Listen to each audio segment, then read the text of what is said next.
कि अजब सियासत की गजब कहानी।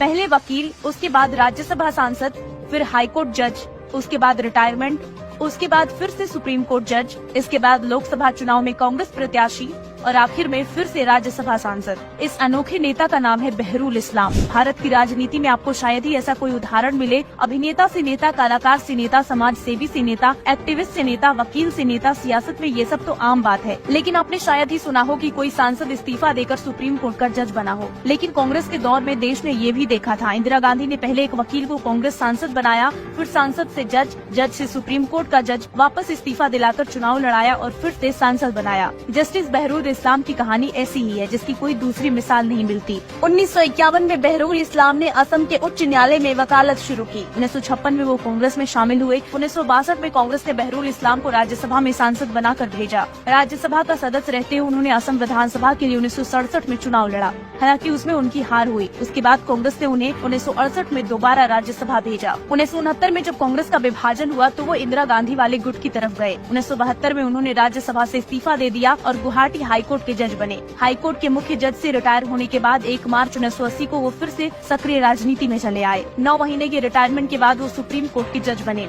1 मार्च 1980 को वो रिटायर हो गए थे। उस समय इंदिरा गांधी वापस सत्ता में आई थी, वो प्रधानमंत्री थी। इंदिरा गांधी ने हाईकोर्ट के जज के रूप में रिटायर होने के 9 महीने